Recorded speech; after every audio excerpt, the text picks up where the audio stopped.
What's on your mind? Antonio Senzatela in the last 3 starts has been he's really rebounded after that performance in Pittsburgh. You know, he has. I think I was talking earlier this morning. I think the improved secondary pitches have shown up. The curve slider change have been much better. I know that he's worked on them a lot over the last couple of months, and they've showed up in between the lines. So that's an encouraging sign. Because he'll still pitch with the fastball and he'll move the fastball around, but I like where the secondary pitches are. Buddy, your bullpen has a number of guys that are pitching well. How much easier is it for you when you're not trying to work around? Well, it makes things not only makes things easier, but they're pitching with a lot of confidence. They're coming in throwing strikes. They're getting their outs, and we've talked about it before. I mean, whether it's like a lineup, when we talk about a number of guys swinging the bat well, 6, 7 guys, you're just going to score runs. When out of the 8 guys in the pen, if 5, 6, 7 guys are throwing great, I mean, you're going to get good results. So, and that's where it is right now. So, you got to keep as many guys throwing well as you can.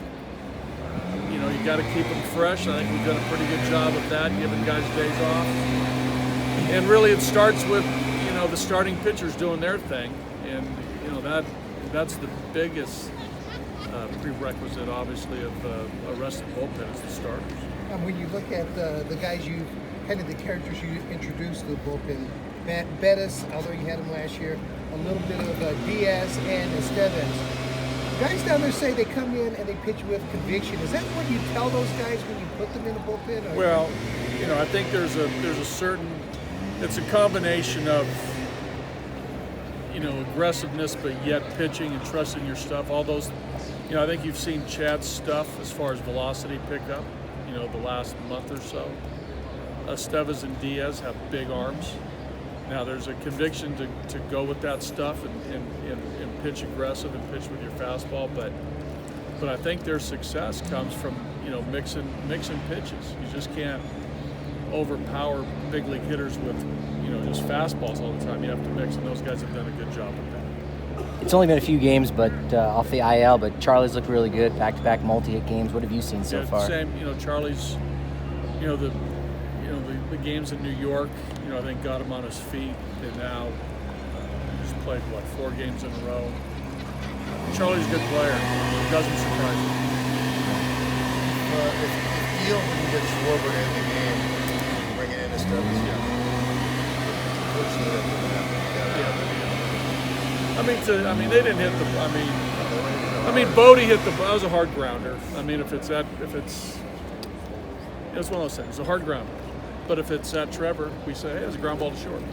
But it was a hard ground.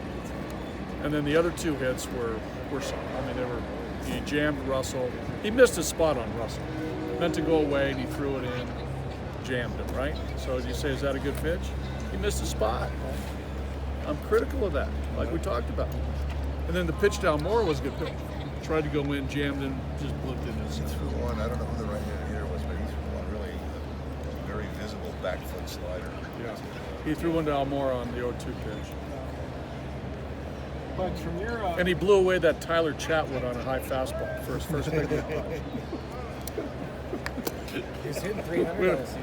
He is. Tyler was just hitting he can hit. He can hit a little bit. But from your reports on farm and just the season he's having, what's like the energy and excitement around Rico Garcia and the season he's putting up in Double-A? Hey, we met him in spring training. He was great. Okay. He was, he did a great project on players born in Hawaii. Mm-hmm. Nice presentation. Is that what that was outside the clubhouse? Yeah. Yes. Okay. Yeah, he talked about Sid Fernandez and Ron Darling and some other Hawaiian-born players. What was this project for? He's from Hawaii. Well, I know he just wanted. And he brought in some.